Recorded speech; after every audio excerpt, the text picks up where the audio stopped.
Question. Dear Kim, did you ever have a need to accomplish something big or to be someone special? Is this a bad thing? If so, why and how do you overcome this? Is there something that replaces the need or feeling? What does it feel like? How does your life change?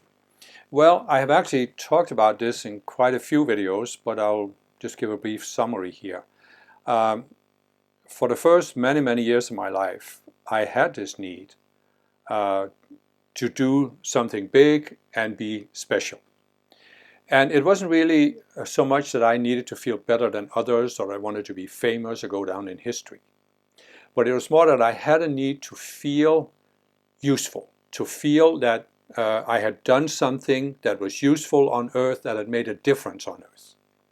And as I have explained many times, this is typical for most spiritual people who are avatars, meaning we came from an unnatural planet to Earth, which is we came from a natural planet to Earth, which is an unnatural planet. And that's why people are suffering. The primary difference between a natural and unnatural planet is people aren't suffering on a natural planet as they are on Earth. So we came here, we wanted to help people overcome the suffering. And then, as I've also explained in my playlist about avatar psychology, we were exposed to this trauma where we were attacked by certain beings and we were ignored by many people on Earth.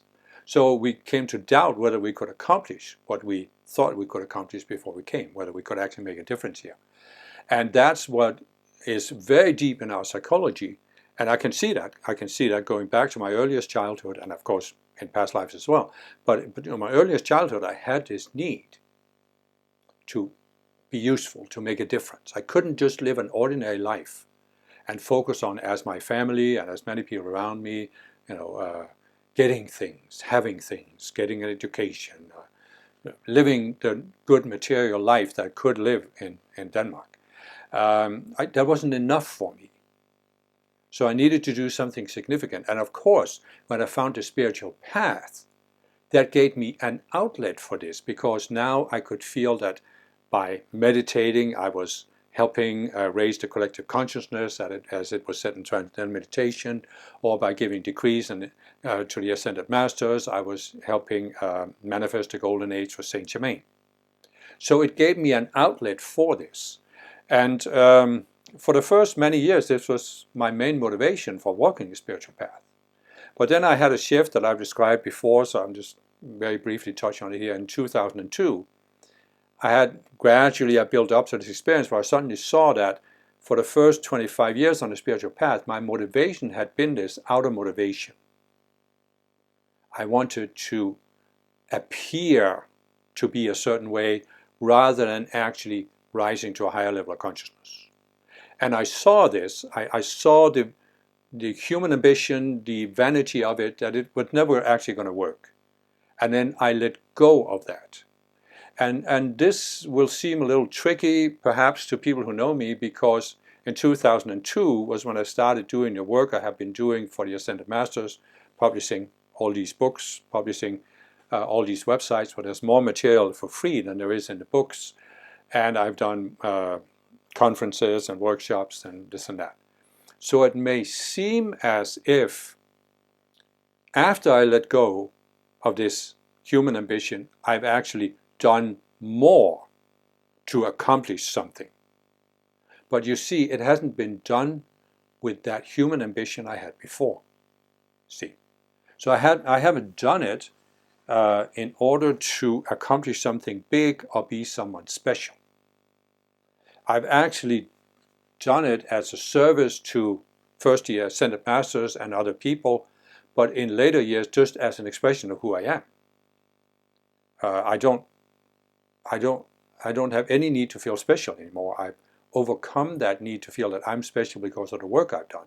I want people to see me as an example of the spiritual path that we all have the potential to follow towards a higher state of consciousness, and that all can achieve a higher state of consciousness.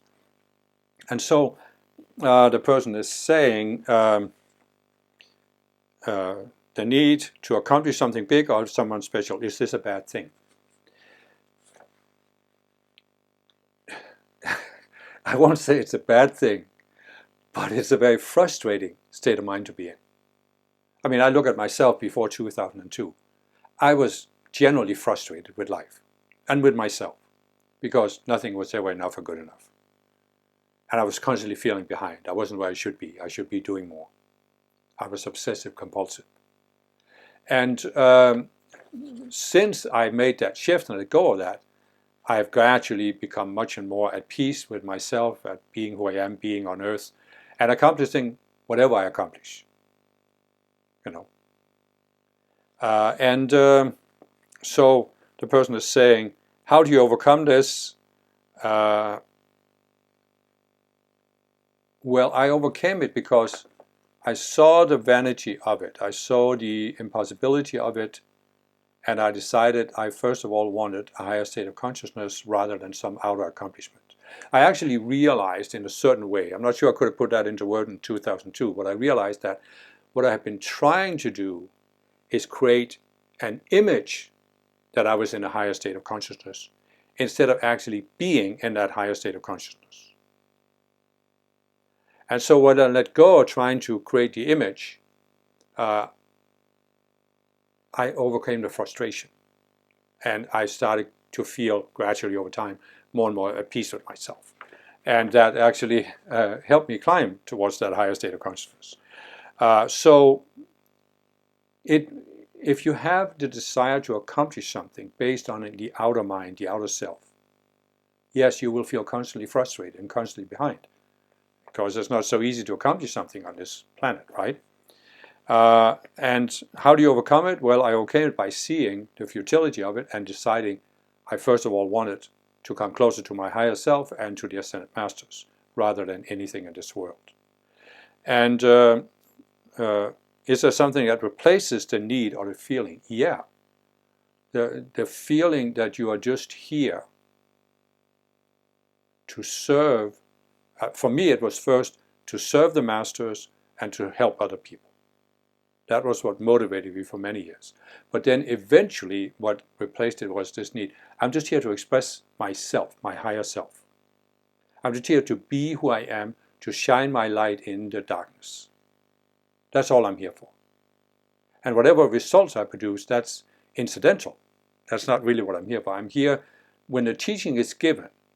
That's my reward. What people do with it is really beyond me. That's up to their free will. What does it feel like? Well, it just feels like you are at peace with yourself. You are enjoying life. You are sort of flowing with the river of life instead of always feeling you're behind and you should be doing more.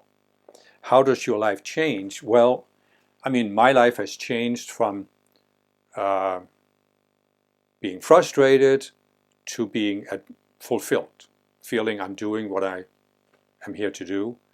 And I'm at peace with being who I am and doing what I can do. And I also am enjoying the fact that I see it helps other people, of course. But again, I'm not tying my inner feeling to the outer results. So it's very difficult to put words on that shift, but it is really a shift from the frustration has faded away and I'm at peace. It doesn't mean I'm not doing things. I'm probably doing more than I was before, but it's not done with this sense of frustration and obsessive compulsiveness. It's just done as an enjoyable process of expressing who I am.